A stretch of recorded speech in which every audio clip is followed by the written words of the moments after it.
رسوله الكريم اما بعد اعوذ باللہ من الشیطان الرجیم بسم اللہ الرحمن الرحیم ادعوا ربکم تضرعا وخفیہ انہ لا يحب المعتدین۔ اپنے رب کو پکارو گڑ گڑا کر اور آہستہ آہستہ، بے شک اللہ حد سے تجاوز کرنے والوں کو پسند نہیں کرتا۔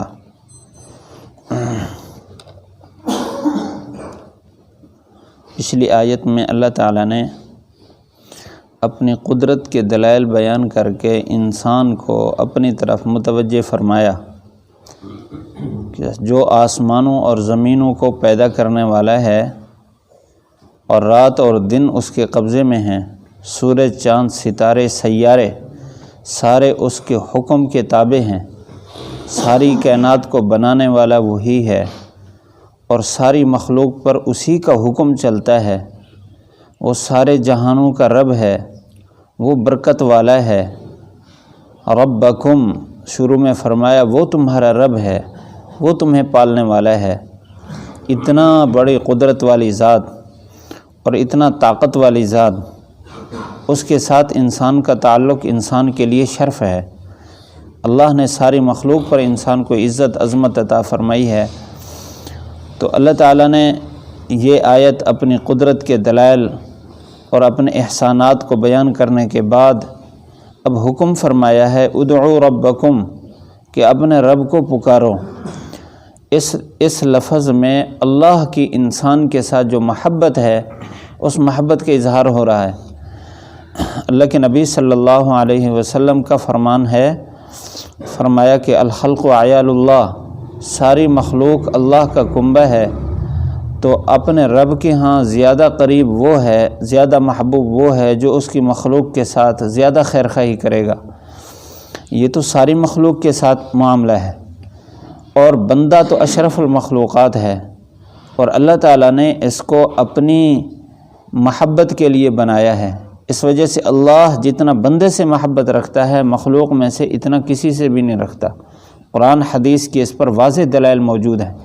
مستقل یہ آیت دلیل ہے اس بات کی کہ اللہ کو بندوں سے بہت پیار ہے، بے حد محبت ہے۔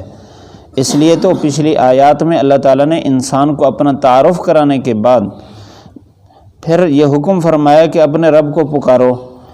دنیا کا اصول ہے کہ جو آدمی جتنا مالدار ہوگا، جو شخصیت جتنا زیادہ اسباب والی ہے، اتنا اس میں استغنا پایا جاتا ہے کہ مجھے کسی کی ضرورت نہیں، میرے پاس فلاں چیز ہے، مجھے کوئی نہ بلائے، میرے ساتھ کوئی نہ تعلق رکھے، تب بھی مجھے کسی کی کوئی پرواہ نہیں ہے۔ اب وہ ہے غنی، اس نے یہ بات واضح فرمائی، یا ایھا الناس انتم الفقراء الی اللہ، لوگو تم سب اللہ کے محتاج ہو۔ واللہ هو الغنی الحمید، وہ اللہ تعالیٰ کسی کا بھی محتاج نہیں ہے اور وہ حمید ہے، اس کو تمہاری تعریف کی بھی ضرورت نہیں ہے، وہ بذات خود تعریفوں والا ہے۔ اللہ تعالیٰ نے یہ بات فرمانے کے ساتھ یہ جو حکم فرمایا ہے کہ تم اپنے رب کو پکارو، یہ دلیل ہے اس بات کی کہ اللہ بندے سے محبت رکھتا ہے اور بندے کا اللہ کو پکارنا اللہ کو بہت پسند ہے۔ تبھی اللہ یہ حکم فرما رہے ہیں۔ یہ جو دعا ہے حدیث شریف میں ہے، آپ نے فرمایا الدعاء مخ العبادہ، تمام عبادات کا مغز یہ دعا ہے، یعنی عبادات سے جو مقصود ہے بندے کا دل اللہ کی طرف متوجہ ہو جائے سارا کا سارا، اور بندہ اپنی عاجزی انکساری اللہ کے سامنے رکھ دے، یہ بات دعا میں بہت اعلیٰ درجے کی حاصل ہوتی ہے، بشرطے کہ دعا کو آداب کے ساتھ کیا جائے۔ اس لیے کہ بندہ جب اپنی احتیاجی اللہ سے مانگ رہا ہوتا ہے تو اس وقت بندہ اپنے آپ کو انتہائی عاجز اور انتہائی قصوروار اور انتہائی ضرورت مند اپنے آپ کو پیش کرتا ہے اللہ کے سامنے، اور یہ یقین ہوتا ہے کہ اللہ ہی میری ضرورت کو پورا کرے گا۔ یہ جو کیفیت ہے یہ عبادت اسی کا خلاصہ ہے، یہ خلاصہ ہے عبادت کا۔ تو بہرحال اللہ کے نبی صلی اللہ علیہ وسلم نے یہ فرمایا کہ الدعاء مخ العبادہ، اور اللہ تعالیٰ نے خود حکم فرمایا کہ ان بندوں کو کہہ دیں کہ میں ان کے قریب ہوں، اذا سألک عبادی انی فانی قریب، میرے بارے میں بندے پوچھتے ہیں، فانی قریب یہاں کل معذوف ہے کہ ان کو بتا دو کہ میں بالکل ان کے قریب ہوں، تو جب بھی مجھے پکارے میں ان کو جواب دیتا ہوں۔ اللہ تعالیٰ نے قرآن مجید میں اپنے کو پکارنے کی بڑی ترغیب دی ہے۔ یہاں آداب بیان فرمائے، ادعوا ربکم، اپنے رب کو پکارو، تضرعا و خفیہ، تضرع کہتے ہیں گڑ گڑانے کو، اور ویسے ذرا کہتے ہیں تھنوں کو، جیسے دودھ آتا ہے، تو تضرع اور ذرا میں مناسبت مفسرین نے عجیب بیان فرمائی کہ تھنوں سے دودھ آتا ہے۔ بچہ جب اس کو بھوک لگتی ہے تو ساری دنیا سے غافل ہو کر، ساری دنیا سے منہ موڑ کر، صرف جانور کا بچہ ہو یا انسان کا بچہ ہو، اس پستان کو چوستا ہے۔ جب وہ چوستا ہے تو اس وقت اس کی پوری طلب یہ ہوتی ہے کہ میرا پیٹ بھر جائے۔ ایسی صورت میں اگر دودھ اس کو نہ مل رہا ہو تو جانوروں کے بچوں کو دیکھا کہ وہ پورا زور لگاتے ہیں کہ کسی طرح یہاں سے ہمیں دودھ مل جائے۔ تو تضرع کا یہ معنی اس طرح حاصل ہوتا ہے کہ بندہ گڑ گڑا کر اپنے آپ کو اللہ کے سامنے پیش کر کے اتنا دنیا سے غافل ہو جائے کہ دنیا کے ساتھ امید وابستہ نہ رہے، اور پھر اللہ تعالیٰ کے سامنے اپنے آپ کو بار بار عاجزی کے طور پر پیش کرے، یعنی آواز میں بھی، کیفیت میں بھی، اور اگر رونا آ جائے تو آنسوں بہا کر، اگر نہ آئے تو ایسی صورت میں اپنے آپ کو رونے والوں کی شکل میں ڈھال کر اور گڑ گڑانے والوں کی شکل میں ڈھال کر اللہ تعالیٰ کے سامنے مانگے، تو ایسی صورت میں اللہ تعالیٰ پسند فرماتے ہیں۔ ایک حدیث شریف میں ہے، روح المعانی میں، آخری صورت انا انزلناہ فی لیلۃ القدر میں یہ روایت نقل کی ہے کہ جو آدمی اللہ کے سامنے گڑ گڑائے، اس کا گڑ گڑانا اللہ کو اتنا پسند ہے کہ فرشتے، زمین و آسمان کی ساری مخلوق اگر وہ تسبیحات کرنے پر لگ جائے تو ساری مخلوق کی ساری تسبیحات اتنا قیمتی نہیں ہے جتنا بندے کا اللہ کے سامنے گڑ گڑانا اللہ کو پسند ہے، سب سے زیادہ پسند، ان سے زیادہ قیمتی ہے بندے کا گڑ گڑانا۔ صدیق اکبر رضی اللہ تعالیٰ عنہ کی روایت ہے، آپ صلی اللہ علیہ وسلم نے فرمایا، ابکو، اللہ کے سامنے روو، فَإِن لَّمْ تَبْكُوا فَتَبَاكَوْا، اگر تمہیں رونا نہیں آتا تو رونے جیسی شکل بنا لو۔ تو اللہ تعالیٰ اس کو بھی پسند کرتے ہیں۔ دنیا میں تو کوئی آدمی اگر کسی کے سامنے مانگے اور وہ بناوٹ کر رہا ہو تو اگلے کو غصہ لگتا ہے، لیکن اللہ کتنا کریم ذات ہے کہ اس کو پتہ ہے کہ یہ بندہ رو نہیں رہا لیکن رونے کی شکل بنا رہا ہے، گڑ گڑا نہیں رہا، گڑ گڑانے والوں کی کیفیت بنا رہا ہے، اللہ اس کو بھی پسند فرماتے ہیں۔ اللہ تعالیٰ کی بندے کے ساتھ محبت ہے۔ تو بہرحال پہلی چیز دعا میں یہ بیان فرمائی، تضرع گڑ گڑا کر مانگنا، اور دوسرا وہ خفیہ آہستہ مانگنا اللہ کو پسند ہے۔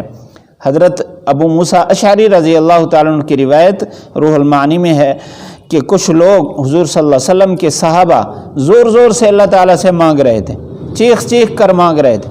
حضور صلی اللہ علیہ وسلم نے فرمایا، تم کیسے اللہ سے مانگ رہے ہو؟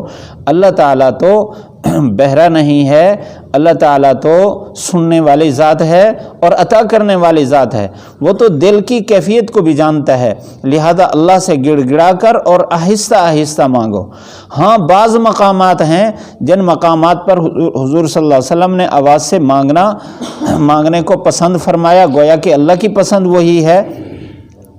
مثال کے طور پر اجتماعی دعا ہے تو اس صورت میں، یا بعض مقامات ہیں جس طرح لبیک اللہم لبیک، اور اسی طرح اور دعائیں ہیں خاص مقامات کی، تو وہاں آواز سے مانگنے کو اللہ نے پسند فرمایا۔ جہاں انفرادی دعا ہو رہی ہے وہاں انسان آہستہ آہستہ اللہ سے مانگے، اللہ تعالیٰ کو آہستہ آہستہ مانگنا بہت پسند ہے۔ تو بہرحال یہاں دعا کے آداب بیان کر کے آگے فرمایا، اِنَّهُ لَا يُحِبُّ الْمُعْتَدِينَ، اللہ تعالیٰ حد سے تجاوز کرنے والوں کو پسند نہیں کرتا۔ حد سے تجاوز کرنے والے کے کئی مطالب یہاں ہیں اور سارے ہی مراد ہیں۔ فرمایا تضرع اور خفیہ، حد سے تجاوز کرے تضرع میں اور خفیہ میں، یہ اللہ تعالیٰ کو پسند نہیں۔ اسی طرح اللہ تعالیٰ سے مانگ رہا ہے ایسی چیز جس کے مانگنے کا اس بندے کو نقصان ہے اور اس میں حد سے تجاوز کر رہا ہے، یہ بھی اللہ تعالیٰ کو پسند نہیں۔ مثال کے طور پر اس کو پتہ ہے کہ یہ چیز میرے لیے نقصان دہ ہے اور اس میں زور لگا کے اللہ سے مانگ رہا ہے کہ یہ مجھے دے دے، تو یہ چیز اللہ تعالیٰ کو پسند نہیں۔ اسی طرح ظلم مانگتا ہے، گناہ مانگتا ہے، گناہ کے اسباب مانگتا ہے، یہ اللہ تعالیٰ کو پسند نہیں ہے۔ اور حد سے زیادہ زور کی آواز سے مانگتا ہے، یہ بھی حد سے تجاوز ہے، یہ اللہ تعالیٰ کو پسند نہیں ہے۔ تو بہت ساری ایسی حدود ہیں جن سے تجاوز کرنا تعدی ہے، اور یہ چیز اللہ کو پسند نہیں ہے۔ بہرحال دعا کرنا اللہ کو بڑا پسند ہے، ہمیں ہر چیز اللہ سے مانگنی ہے۔ حدیث شریف میں ہے تمہارا تسمہ ٹوٹ جائے یہ بھی اللہ سے مانگو۔ تو اللہ تعالیٰ سے مانگنے کی صورت میں اللہ تعالیٰ پھر بن مانگے ایسی ضرورت جو انسان کی ہوتی ہے اللہ وہ بھی عطا کرتا ہے۔ اللہ تعالیٰ ہم سب کو عمل کرنے کی توفیق نصیب فرمائے۔ پڑھ لیجئے، ادعوا ربکم تضرعا وخفیہ انہ لا يحب المعتدین۔ ادعو مانگو ربکم اپنے پالنے والے سے، تضرعا گڑ گڑا کر، وخفیہ اور آہستہ آہستہ، انہ بے شک اللہ، لا يحب المعتدین حد سے تجاوز کرنے والوں کو پسند نہیں کرتا۔ طالب علم دعا منگایا جی ٹھیک ہے انشاءاللہ، 5:45 کل سے انشاءاللہ 5:45 پر نماز ہوگی۔ الحمدللہ رب العالمین، والصلاة والسلام على سید الانبیاء والمرسلین۔ ربنا آتنا فی الدنیا حسنہ وفی الآخرۃ حسنہ وقنا عذاب النار۔ یا اللہ یا رحمن یا رحیم یا ارحم الراحمین، یا اللہ ہم سب کی بخشش فرما، ہم سب کی بخشش فرما، ہم سب کے سارے گناہ معاف فرما۔ یا اللہ ہمیں پاک فرما، یا اللہ ہمیں پاک فرما۔ یا اللہ ہم سے جتنے کوتاہیاں زندگی بھر ہوئی ہیں، ہمارے علم میں ہیں یا بغیر علم کے ایسے کوتاہی ہو گئی ہے، یا اللہ تیرے علم میں ہے، یا اللہ ہم سب کی ساری کوتاہیاں معاف فرما، سب گناہ معاف فرما، سستی اور غفلت معاف فرما، عافیت نصیب فرما۔ جو لمحات تیری یاد سے غفلت میں گزرے اس میں بھی ہم قصوروار ہیں، یا اللہ جو عبادات تیری یاد کے علاوہ یا اللہ دنیا کی یاد میں گزری اس میں بھی ہم قصوروار ہیں، اپنے قصور کا اقرار کرتے ہیں۔ یا اللہ ہمارے سارے قصور معاف فرما، ہمارے سارے گناہ معاف فرما، تو فضل فرما، کرم فرما۔ زبان سے ہونے والے حد سے تجاوز کی باتیں ایسی جو تجھے ناپسند ہیں، یا اللہ جو بھی کوتاہی ہے تیرے علم میں ہے، تو ہم سب کی تمام کوتاہیاں معاف فرما، فضل و کرم فرما، فضل فرما، کرم فرما، عافیت فرما۔ یا اللہ آج ہمارے طلباء کا وفاق کا امتحان ہے، یا اللہ تمام امتحان دینے والے بچوں کو 100% کامیابی نصیب فرما، کامیابی فرما۔ یا اللہ جن کے امتحان غیر وفاقی ہیں ان کو بھی کامیاب فرما۔ آنے والے ہفتہ پورا ہفتہ درجہ کتب کے وفاق کا امتحان ہے، ہر طالب علم کو یا اللہ ہر امتحان میں کامیاب فرما، قبولیت نصیب فرما۔ یا اللہ جو بچے قرآن مجید مکمل کر رہے ہیں ساری زندگی ان کو قرآن کی محبت اور عشق نصیب فرما، ان کی زبان پر قرآن جاری فرما، سینے پر پیوست فرما، زندگی ساری قرآن کے مطابق گزارنے کی توفیق نصیب فرما، ان کو قرآن کے دوسرے علوم بھی نصیب فرما، فضل و کرم فرما، عافیت نصیب فرما، رسوائی سے بچا، ناکامی سے بچا، ذلت سے بچا، یا اللہ گمراہی سے بچا، یا اللہ بری صحبت سے بچا، بری سوچ اور فکر سے بچا، عافیت نصیب فرما۔ یا اللہ جتنے بیمار ہیں سب کو صحت تندرستی نصیب فرما، جتنے مقروض ہیں قرض کی ادائیگی کا انتظام فرما، یا اللہ رزق میں وسعت عطا فرما، یا اللہ عافیت نصیب فرما، فضل و کرم فرما۔ جتنے ہاتھ اٹھے ہوئے ہیں سب کے دلوں میں جتنی حاجات ہیں اپنے فضل سے پوری فرما، جتنی پریشانیاں لے کر بیٹھے ہیں سب کی تمام پریشانیاں دور فرما۔